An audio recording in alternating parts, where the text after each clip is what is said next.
Now, my next guest was a breakout Hollywood star of the 90s, most recently appearing in things like The Bear and Oppenheimer. Now, Josh Hartnett is back on the big screen in his latest thriller, Trap. And Josh joins us now this morning. Good morning, Josh. Thank you very much for talking to us about your new movie, Trap. Good. And it starts out so well. We have our attentive father taking his adoring daughter to a concert, but there are alarm bells very early on. All is not what it seems. What more are you allowed to tell us at this point? Well, I think it's pretty well documented that he's a serial killer. And so Cooper, his daughter, obviously has no idea what he does in his off hours, but he's a kind of reputable member of the community. He's a firefighter. He seems to be a loving father and husband, and underneath that, or behind that, is the kind of true monster. And working with Knight on this, we knew that we wanted to create a really strong exterior of like a really good girl dad, and then have that veneer crack relatively early, like you said, in the film. And that's why we can say that in the trailer. It's not a big twist, but you get a chance to kind of get to know this guy and understand his dilemma, and hopefully you get to kind of love him a little bit. But it's that dynamic and relationship with his daughter that makes it really difficult to watch sometimes, because you love her so much. Ariel Donahue, who plays your daughter so beautifully in this, and I just so desperately didn't want something to happen to her. Exactly. Well, neither does he. That's the thing that kind of separates this from other films of this nature, is that he clearly has a really strong relationship with his daughter and with his family, and he is coming to some sort of reckoning and understanding of himself that's different from what he had thought he was before. But like you say, it's very layered, but he is capable of doing the most hideous crimes, but adores his children, likes order in his home. A very complex character to embody from your perspective.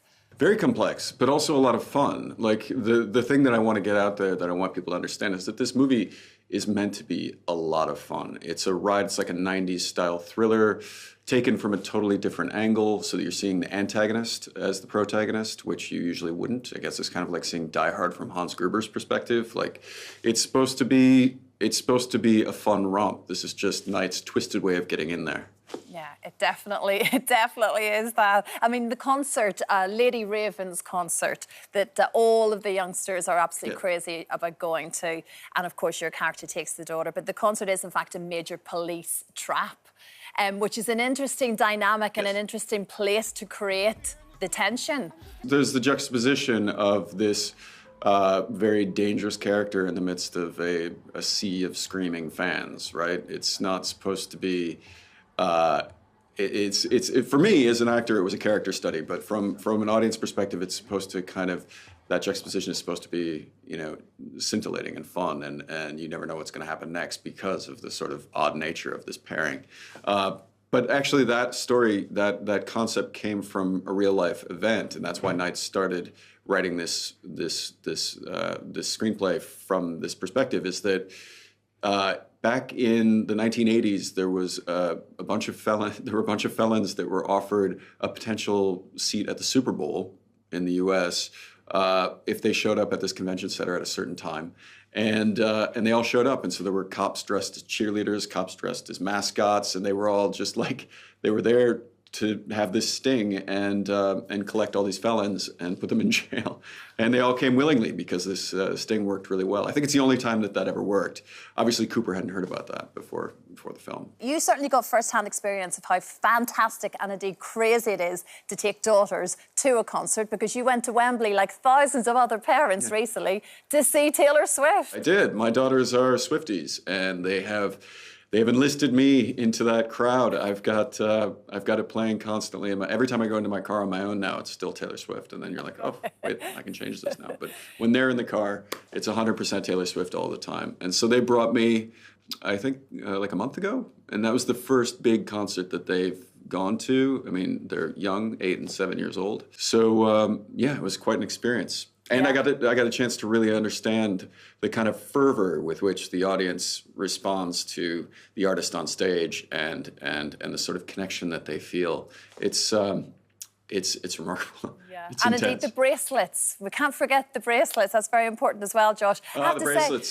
say, you call England Yes. your home now, and you talk about your daughters as well. Does it Yes. feel like home at this stage? Oh, 100%. Wherever my family is my home. So I don't have I never expected to be living in the English countryside. It wasn't like something that I anticipated for my life, but I am absolutely delighted to be part of the English countryside lifestyle now. My daughters are very happy. My family generally are very happy. And we get to go back to the States and visit the rest of my family all the time. And yeah, we're very lucky. You have worked the balance. Josh, thank you very, very much for catching up with us today. A Trap. It is a psychological thriller. Thank you. So, as you say, there's a bit of fun in there, but it's very intense to watch in many parts as well. It is in the cinemas on Friday. It's fun. Thank you so much. Come It's on. fun. Let's not forget it. Thank Thanks so you. much, Josh.